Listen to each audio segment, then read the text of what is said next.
All right, let's talk about something that can totally change the game for you as a leader, giving constructive feedback.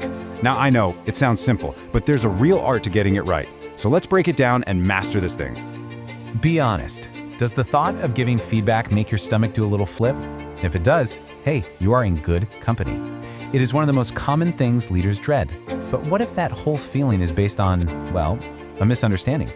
What if we've been looking at this all wrong?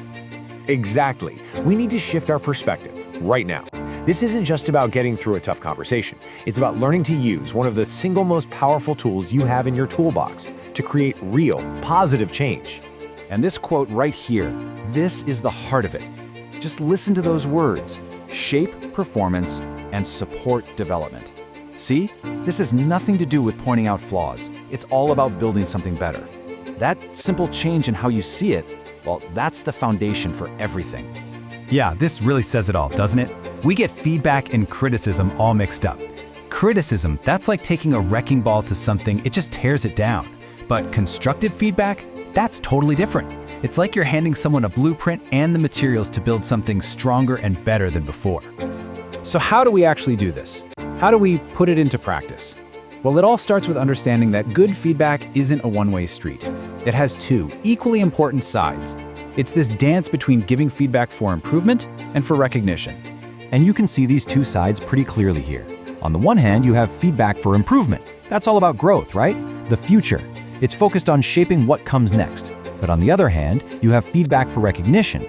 This is about acknowledging great work that's already been done, keeping that motivation high. And here's where the real skill comes in. It's all about the balance. If you focus only on improvement, your team is going to feel like they can't do anything right. But if you only focus on recognition, well, nobody grows. The magic happens when you get that mix just right. Okay, so the theory makes sense. But what does this actually sound like in a real conversation? How do you deliver feedback in a way that actually lands and helps someone? Let's get practical. Honestly, it all comes down to these three simple pillars. First, be clear.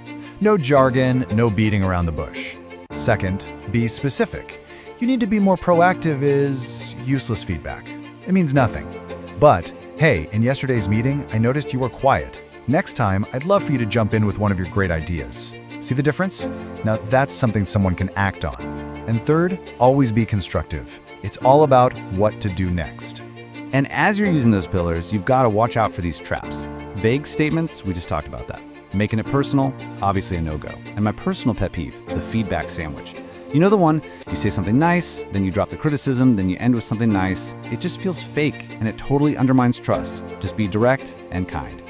Now, once you get comfortable with the basics, you can start to unlock the next level. This is where you go from being a manager who just gives feedback to becoming a leader who really cultivates growth. And to do that, you need a coaching mindset. So what is a coaching mindset? At its core, it means you stop being the person with all the answers. Instead, you start becoming the person with all the right questions. Your job becomes empowering your team to find their own solutions and to really take ownership of their own development. It's a huge shift in your role. You stop being the person pointing the way, and you start being the person who hands them the map and compass. You become a guide, a resource, not a director. And when you do that, you build a team that is so much more capable and independent. Okay, I know we just covered a lot of ground, so let's boil it all down into a simple, practical toolkit you can start using, like today.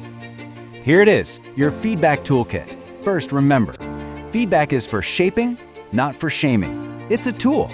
Second, find that sweet spot, that balance between recognizing the wins and guiding the growth. Third, live by those three pillars. Always be clear, be specific, and be constructive. And finally, think bigger. Move towards that coaching mindset to help your team take real ownership. So I'm going to leave you with a challenge. Don't just let this be some interesting idea you heard. Put it into action. Think about your team. Who is one person you could give one piece of clear, specific, constructive feedback to this week? Just one conversation, because that's how you get better as a leader. One conversation at a time. Now go make it happen.